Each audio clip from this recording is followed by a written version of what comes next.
My name is Adrian Cole. I'm 46 years old, an architect by trade, and for most of my life, I believed I had built not just structures but a life as solid as the steel frames I worked with. I was wrong. Foundations crack, not because of earthquakes or storms, but because of people. People you thought you knew. People you thought you could trust. For over a decade, I had been married to Clara Whitmore. To most of Milan's elite, we were a respectable couple. Me, the serious-minded architect. Her, the elegant socialite from a family old enough and wealthy enough to believe they were untouchable. They moved in circles I never expected to join, sipping champagne on Lake Como, talking about legacies and dynasties as if they were ancient royalty. At first, I didn't mind. I was an outsider, yes, but I thought Clara loved me for that. I thought she valued that I was different, grounded, a man who built things with his hands. She told me once, during a quiet night in Paris when we were still newlyweds, that she admired how I could make something real out of thin air. I clung to that. I shouldn't have. The night it all began was her father's corporate anniversary gala in Milan. 50 years of the Whitmore Group. 50 years of steel, glass, and arrogance.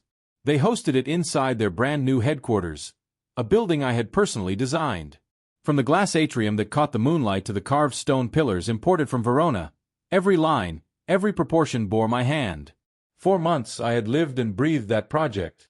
It wasn't just work, it was my signature, a piece of me. As we walked in, Clara wore a black dress that shimmered under the chandeliers. She looked every bit the queen her family saw her as. She slid her arm through mine, smiling for the photographers. To anyone watching, we were the picture of unity. But I noticed something in her touch that night. Light, almost detached, like she was holding on to me because she had to, not because she wanted to. I told myself it was nerves. It wasn't. The atrium was filled with the great and powerful. Bankers from Zurich, politicians from Rome, designers from Paris. Cameras flashed. Waiters moved like shadows with trays of champagne. I tried to be proud. I tried to look at the building and remind myself, you built this. You belong here. Then the speeches began. Clara's brother, Julian, took the stage. He was everything her family adored. Young, arrogant, handsome, with that polished smile that came from years of expensive schools and never hearing the word no. He tapped the microphone and began to speak about the Whitmore legacy. I half listened, sipping champagne, waiting for my name, waiting for acknowledgement. Tonight, Julian said, sweeping his hand to the vast atrium, we stand in a structure that represents not just 50 years of success, but the future. A future envisioned by this family, built by this family, and dedicated to this family. Applause thundered. Cameras clicked. I waited. Surely he would mention me. Surely, even if his ego resisted, Clara would insist. She knew how much I had given to this. She knew the nights I slept at the site, the weekends sacrificed, the stress of meeting impossible deadlines. But the words never came. Instead, Julian launched into a monologue about his personal vision for the headquarters, how he had guided the design process, how the Whitmore touch was in every detail. He spoke like the building was his brainchild, his labor, his triumph. And the audience, naive, hungry for a good story, believed him. I looked at Clara. She was smiling, nodding, as if every word her brother said was gospel. When she felt my stare, she glanced at me with a look I will never forget. Not guilt, not shame, just indifference. As if my humiliation was a price she had already accepted. The applause grew. People stood. Cameras flashed again. And I sat there, invisible in the middle of a masterpiece that bore my hand, listening to my life's work being stolen in real time. It's hard to describe what that does to a man. It wasn't rage, not yet. It wasn't even sorrow. It was something colder. A numbness. Like the air had been sucked out of the room, and I was left weightless, untethered. After the speeches, guests mingled under the massive chandeliers. Strangers congratulated Julian, clapped him on the back, toasted his genius. I wandered the edges of the crowd, ignored, forgotten. Once or twice, someone turned to me and said, "Magnificent building," then quickly corrected themselves. Julian really outdid himself, didn't he? Each correction felt like a blade. Later, while Clara spoke with a group of investors, I slipped outside into the courtyard. The night was cool, the fountain trickling softly. I stared at the glass facade, the lines I had labored over, and for the first time, I didn't feel pride. I felt stripped, violated. Clara joined me a few minutes later. Her heels clicked against the stone. She didn't take my arm. She didn't touch me. She just stood beside me, gazing at the building. "They loved it," she said, her voice calm, almost bored. "Yes," I replied. My throat was dry. "They loved him." She turned to me then, her face illuminated by the courtyard lights. There was no apology in her eyes. No explanation. Just a simple shrug. "It's better this way, Adrian. You don't understand how this family works." And she walked back inside. I stood there for a long time, staring at the glass walls, at my reflection distorted in the panes. In that moment, something inside me shifted. I'd always believed in building, in creating, in leaving something behind. But as I stood there, alone in the cold, I realized that sometimes destruction is its own kind of architecture. And though I didn't know it yet, that was the night I stopped being a husband and started being something else entirely. That was the night I began planning. The days after the gala felt like moving through fog. I went back to my office, attended meetings, answered calls, but everything was muted, colorless. Even the sound of Clara's heels on the marble floor at home grated against my nerves. I replayed Julian's speech over and over in my head, his voice echoing through the atrium like a thief bragging about stolen treasures. I told myself not to overthink. I told myself it was one night, one humiliation, and that Clara would come to me, explain, reassure me. But she didn't. She moved through our home like nothing had happened. If anything, she seemed lighter, as though a burden had been lifted. I began noticing things I hadn't before. Small things. The way she answered her phone in another room, lowering her voice until it was a whisper. The late dinners with investors that ended well past midnight. The locked drawer in her study, one she'd never used before. At first, I brushed it off as paranoia. Betrayal, after all, is a word most people reserve for strangers, not for the person you share a bed with. But then, one night, I woke at 2 in the morning to find the other side of the bed empty. I patted down the hallway and found Clara in the study, the desk lamp casting a harsh glow over her face. She didn't hear me at first. She was too absorbed in what she was doing. Typing. Fast. Urgent. When I cleared my throat, she startled, slammed the laptop shut, and gave me a tight smile. "Couldn't sleep," she said. "Just catching up on some emails." She was lying. I could see it in her eyes. I let it go. Out loud, at least. Inside, I felt something cold settle into place. I didn't confront her. I didn't shout. I simply made a decision. I would find out the truth. The opportunity came sooner than I expected. A week later, Clara left for what she called a planning retreat with her family. She packed quickly, almost too quickly, as if eager to get away. When the car pulled out of the driveway, silence filled the house. Heavy silence. I went straight to her study. The locked drawer was easy enough to pry open with a flathead screwdriver. Inside, I found files, contracts, spreadsheets, correspondence.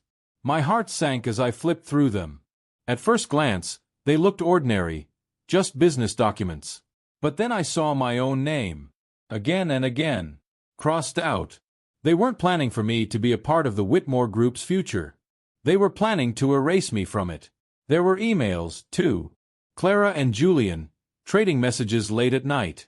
"We can't let him think he has any rights to the project. He's naive enough to believe love will blind him. Keep him distracted. Once the divorce is filed, he'll have nothing to stand on." Divorce. The word burned in my eyes. I sank into her chair, the documents trembling in my hands. 4 years, I had poured myself into this marriage, this family, this empire that wasn't even mine. And all along, they had been sharpening the knife behind my back. The worst part wasn't the betrayal itself. It was the clarity of it. The cold, clinical way they discussed me like a problem to be solved. Not a man. Not a husband. Just an obstacle. I could have confronted her when she returned. I could have demanded answers, shouted, begged. But what good would that have done? They already had their story. They already had their plan. So I made mine. For the next few weeks, I became two people. By day, I was the same Adrian I had always been, attending meetings, reviewing blueprints, smiling politely at family dinners. Clara seemed relieved by my calmness, almost smug. She thought I had accepted my place in her family's shadow. But by night, I was something else entirely. I combed through every document I had taken, photographed every page, and stored them in encrypted drives. I began tracing financial trails, offshore accounts, shell companies they thought were invisible. My training as an architect helped me more than I expected. Architecture is about seeing patterns, about finding order in chaos. And in their greed, the Whitmores had been careless. I saw it all. Fraudulent contracts, kickbacks, money siphoned into secret accounts, deals with politicians that would crumble under scrutiny. The empire wasn't as invincible as they thought. It was rotten at the core. And Clara wasn't just complicit. She was orchestrating it. In one email, she wrote to Julian, "Adrian is too proud to fight. He'll walk away quietly.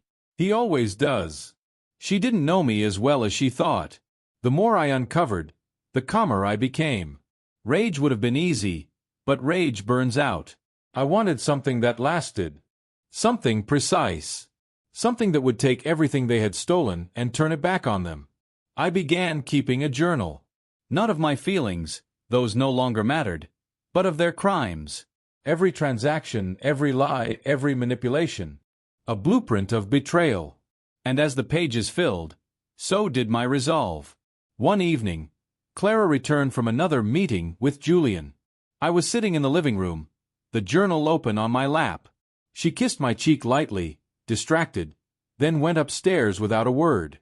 I watched her go, my expression calm, my heartbeat steady. She thought she had already won. She thought the foundation she stood on was unshakable. But I knew better. I knew that foundations only appear strong until the cracks are revealed. And I was going to reveal every single one. When people think of revenge, they imagine fire, loud, consuming, impossible to ignore. But that wasn't what lived inside me. What lived inside me was colder. A kind of stillness, like standing in a frozen room where sound cannot reach you. I stopped being Adrian, the trusting husband, and became something else. An observer, a recorder, a builder of plans. My days looked ordinary enough, but beneath the surface every move I made was deliberate. The first thing I did was secure the evidence. I knew if Clara suspected even the faintest change in my behavior, she would cover her tracks, and I couldn't risk that. So I bought a small safe under the guise of protecting valuables. Inside, I stored copies of her files, hidden drives, and my journal. But the real insurance wasn't in that safe. It was in the cloud. Every document I photographed, every email I intercepted, was uploaded to servers she and her family could never touch. Then I began collecting more. Slowly, carefully. Clara's family believed in appearances above all else. They loved grand gestures, galas, retreats, press conferences announcing their latest acquisitions. They thought that as long as they stood in expensive suits under golden chandeliers, no one would question where the money came from. But I knew better. Greed leaves fingerprints. I started small. In meetings, I played the part of the silent partner, the man who had accepted his place. I asked harmless questions, the kind they barely listened to. But every now and then, I slipped in something precise, a request for clarification, a document for my records. They handed things over without thinking. Why wouldn't they? To them, I was no threat. At night, I laid the papers across my desk like blueprints. I mapped the flow of money, the timelines of construction, the gaps where funds vanished. Piece by piece, I was building a structure, not of steel and glass, but of evidence. Still, evidence wasn't enough. The Whitmores had influence. Lawyers. Politicians in their pockets. If I simply turned this over to authorities, they would bury it. No, I needed something bigger. Something public. Something undeniable. So I began preparing the stage. I reached out to old colleagues quietly, men and women who respected my work long before the Whitmores had branded it as their own. I told them I was working on a side project, something innovative, something I couldn't reveal just yet. They trusted me, and more importantly, they agreed to back me when the time came. Meanwhile, Clara grew bolder in her lies. She spent more nights away, claiming she was closing deals with Julian. Sometimes she came home smelling faintly of champagne, her laugh too loud, her smile too sharp. I stopped asking questions. I stopped pretending to care. My indifference made her careless. She left her laptop open more often, her phone unattended. Every slip was another opening for me. One night, I found an email draft she had typed but not sent. It was addressed to their lawyer. Once Adrian signs the final transfer, he'll be free to go. Keep the settlement small. He doesn't need more than a cushion. A cushion. That's what my life's work meant to her. A cushion. I copied the draft, saved it with the rest, and felt no anger. Just resolve. Weeks passed. My journal grew heavier. Names, dates, accounts, every sordid detail documented with precision. If an architect can design a skyscraper to withstand storms, he can also design the fall of an empire. But even the best blueprints need timing. And I found mine in the form of an invitation. The Whitmore family was hosting a shareholder retreat on Lake Como. A sprawling estate, journalists invited, investors flown in from around the world. It was meant to be their crowning moment, the unveiling of a new luxury development. Ironically, one based on designs I had drafted years before and they had stolen. It was perfect. I accepted the invitation with a smile, kissing Clara's cheek as if nothing were wrong. She looked relieved, even triumphant, as though she had finally broken me into compliance. She had no idea that by agreeing, I had chosen the stage for her downfall. In the days leading up to the retreat, I rehearsed my plan the way one rehearses an architectural presentation. I knew who would be in the audience, which journalists had been critical of the family in the past, which shareholders had doubts simmering beneath their polished exteriors. All I needed to do was present the truth clearly, undeniably, in front of the right eyes. But I didn't want chaos. Chaos could be dismissed as scandal, spun by their lawyers. I wanted precision. So I structured my evidence like a story, one that began with the smallest inconsistencies and ended with the undeniable theft, fraud, and betrayal. I even designed visuals, charts, timelines, renderings. It wasn't just evidence, it was a presentation, the most important of my life.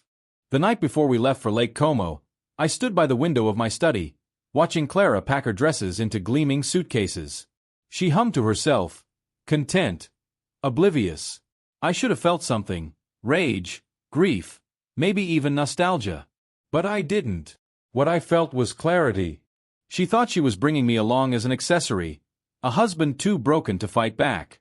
She thought the retreat would cement their empire, solidify their control. But I knew better. I knew that when you build on lies, the foundation always crumbles.